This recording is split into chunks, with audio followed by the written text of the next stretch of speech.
Greetings to all the students. Welcome to your next digital classroom. So, today in this session, we will be understanding the aspect of the second poetry, that is, a tragic story, written by William Makepeace Thackeray. So, this poetry deals with the sage. Yes, sage is referred to a wise person. So, this sage is feeling sorrowful. He is invited by some tragedy. Some tragedy had taken place, some calamitous incident had taken place, which has made him sorrowful. So, in this poetry, we will be understanding what this sage, what this wise person goes through. So, let's start.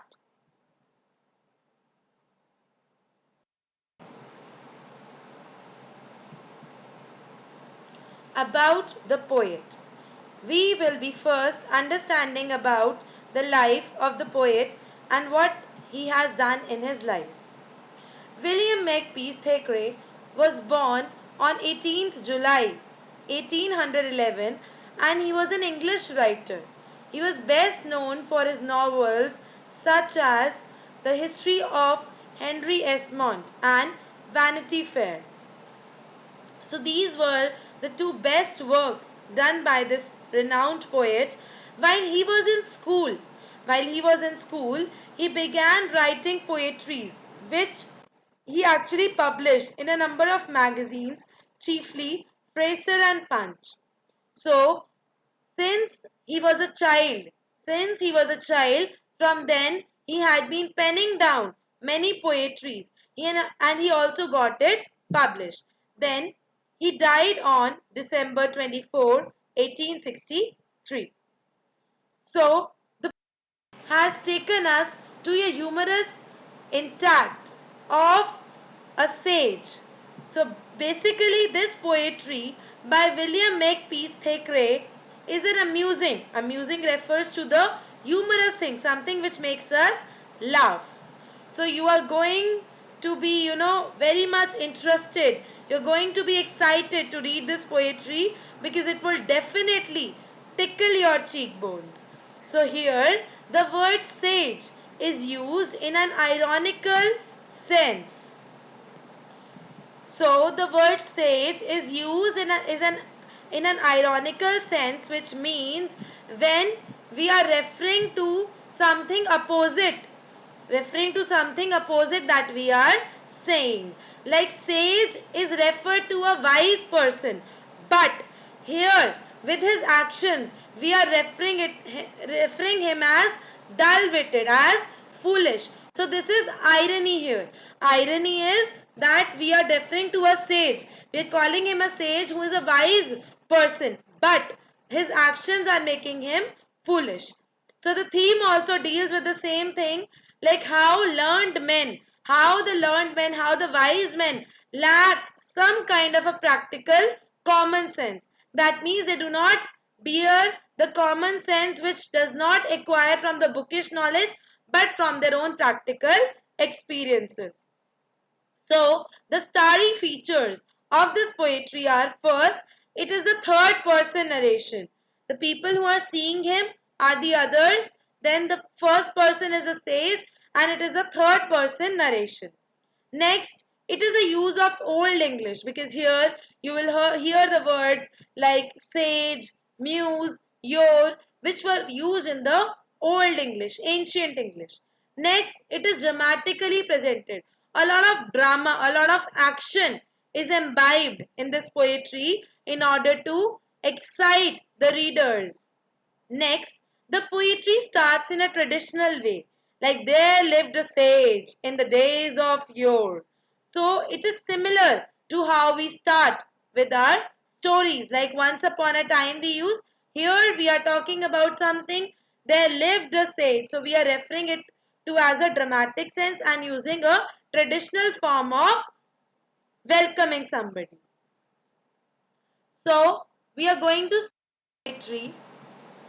The poetry says, there lived a sage in days of yore, and he, a handsome, pigtail wore, but wondered much and sorrowed more, because it hung behind him.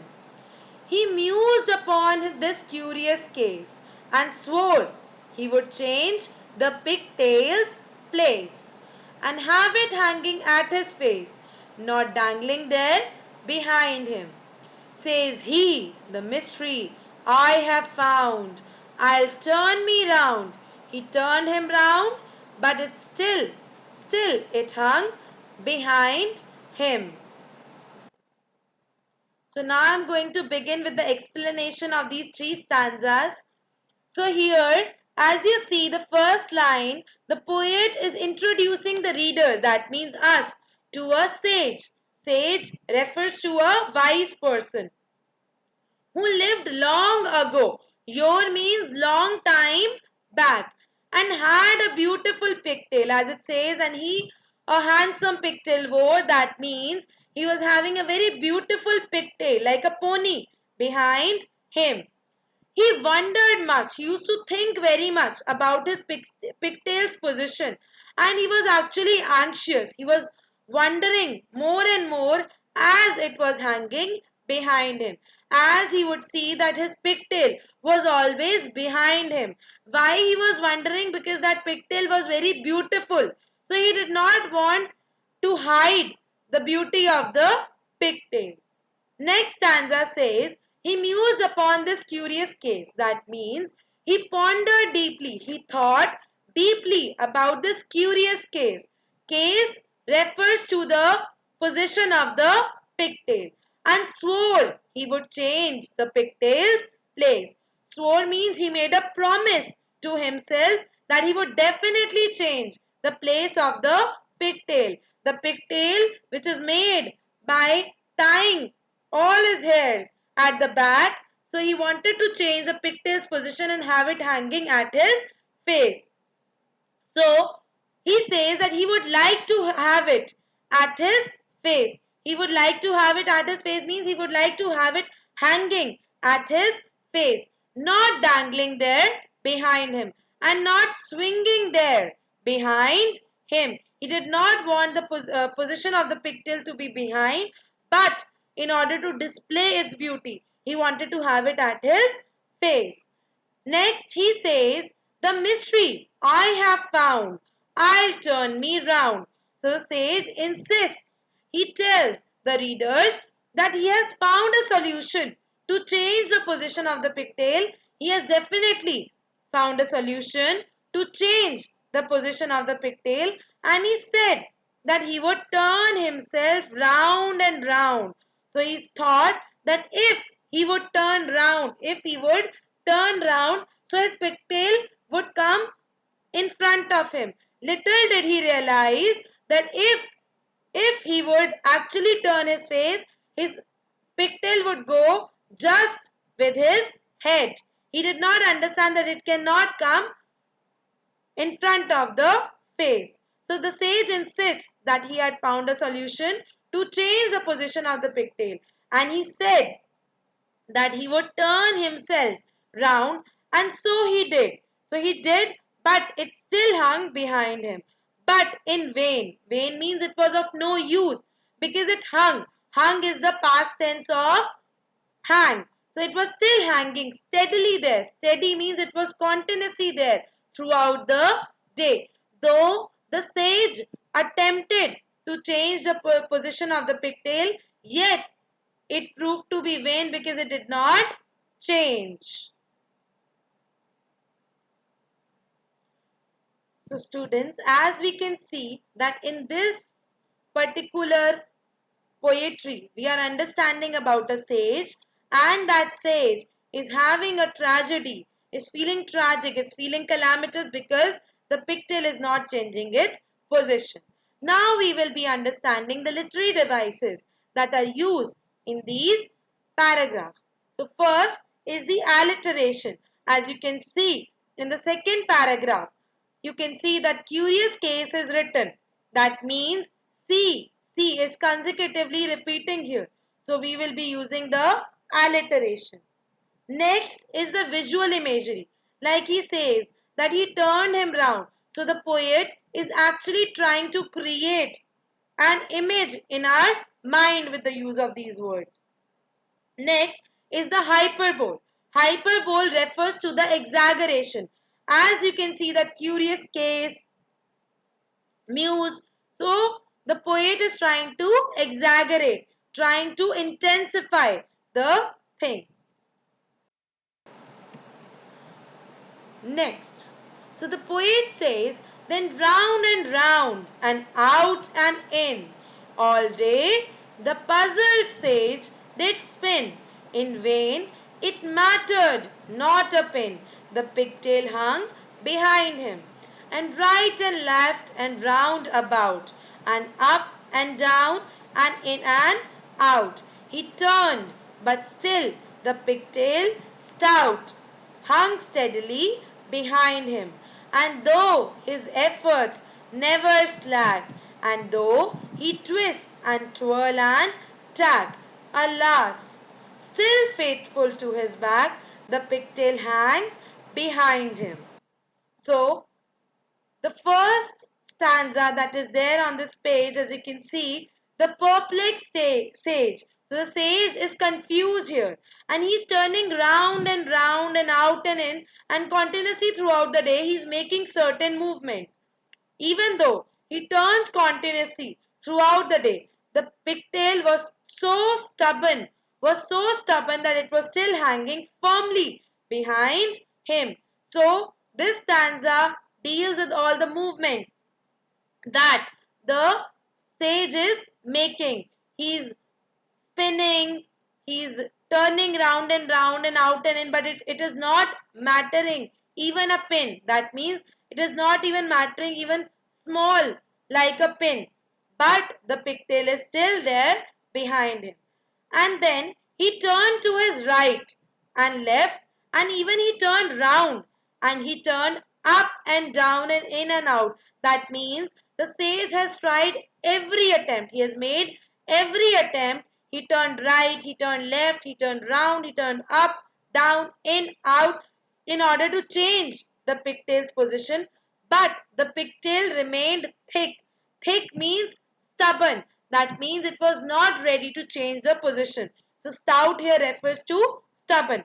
And it was still hung steadily behind him. That means it was still hanging behind the sage.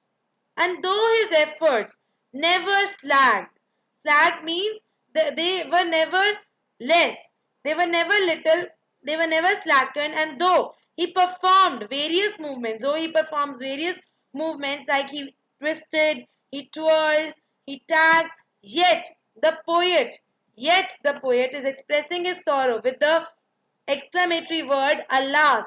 He is expressing his grief that whatever attempts the sage was making, it was not having any effect on the pigtail because it was steadily hung behind the sage.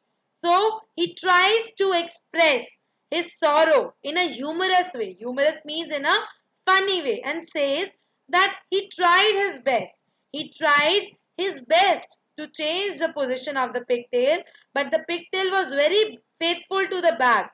That means the pigtail did not want to leave the position of the back, and that is why it was hanging behind him.